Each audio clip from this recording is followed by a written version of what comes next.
अस्सलामुअलैकुम दोस्तों, आज हम बात करने जा रहे हैं एक ऐसे नशे पर जो नजर नहीं आता लेकिन हमारी नस्ल को खामोशी से खा रहा है। पाकिस्तान में सिर्फ नौजवान ही नहीं बल्कि बच्चे, वालिदैन और हत्ता के बुजुर्ग भी एक खतरनाक आदत का शिकार हो चुके हैं और वो आदत है रील्स, शॉर्ट्स और शॉर्ट फॉर्म कंटेंट के लत। रिचा, सच कहूं तो आज का इंसान फोन के बगैर अधूरा लगता है।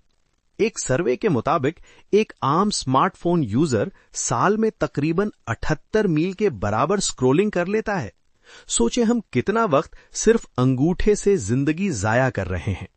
पर सवाल ये है नासिर, क्या सोशल मीडिया की ये लत नशे से कम खतरनाक है? क्योंकि मसला सिर्फ वक्त जाया होने का नहीं, ये हमारी सोच, दिमाग, फोकस, जज्बात और मुस्तकबिल सब कुछ मुतासिर कर रही है। अगर आप 90s के बच्चे हैं तो आपको याद होगा 2006 या 2007 में जब फेसबुक नया था, हम सिर्फ फ्रेंड रिक्वेस्ट, मैसेजेस और चंद तस्वीरों पर खुश हो जाते। उस वक्त 1 GB डेटा महंगा था, यूट्यूब लग्जरी लगता था, दिन में 5 पोस्ट्स देखना भी बहुत समझा जाता था। जिंदगी स्लो थी मगर कंट्रोल हमारे हाथ। फिर आया 2014-15, सस्ता इंटरनेट, सस्ते स्मार्टफोन और बाद में कोरोना लॉकडाउन और हम दाखिल हो गए रील्स और शॉर्ट्स के दौर में।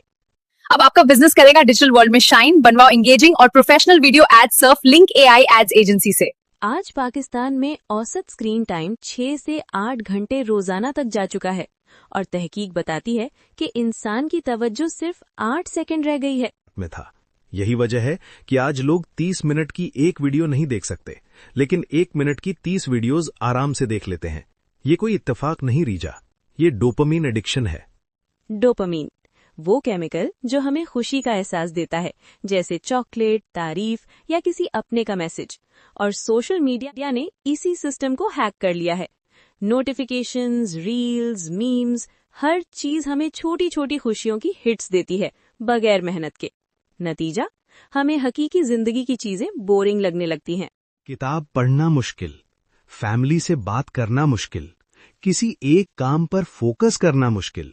और तहकीक बताती है कि ज्यादा मोबाइल यूज से फोकस कम होता है, जज्बाती कंट्रोल कमजोर होता है, एंजाइटी बढ़ती है और दिमाग के कुछ हिस्से सिकुड़ने लगते हैं।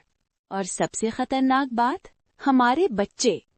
आज पाकिस्तान में बच्चे खेल के बजाय स्क्रीन मांगते हैं, सब्र खो रहे हैं, गुस्सा और जिद में इजाफा हो रहा है और जज्बाती तौर पर कमजोर होते जा रहे हैं। हम एक ऐसी नस्ल तैयार कर रहे हैं जो डिजिटल तौर पर अमीर मगर जज्बाती तौर पर गरीब होगी। इसमें सिर्फ सोशल मीडिया का कसूर नहीं, हम वालिदैन भी जिम्मेदार हैं। बच्चे को खामोश कराने के लिए फोन देना 5 मिनट का हल होता है, मगर जिंदगी भर की लत बन जाता है। खुद इस एडिक्शन से गुजरी हूँ।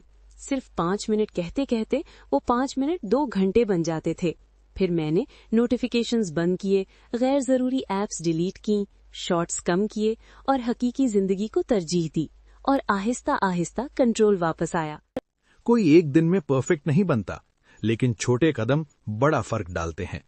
कम स्क्रॉल करें, ज्यादा जिएं, ज्यादा बात करें और असल जिंदगी वापस लाएं। फैसला आपके हाथ में है। या तो डोपामीन के लूप में फंसे रहें या अपने दिमाग और वक्त का कंट्रोल वापस लें। अगर ये बात आपके दिल तक पहुंची है तो इसे शेयर करें, शायद किसी और की जिंदगी बदल जाए।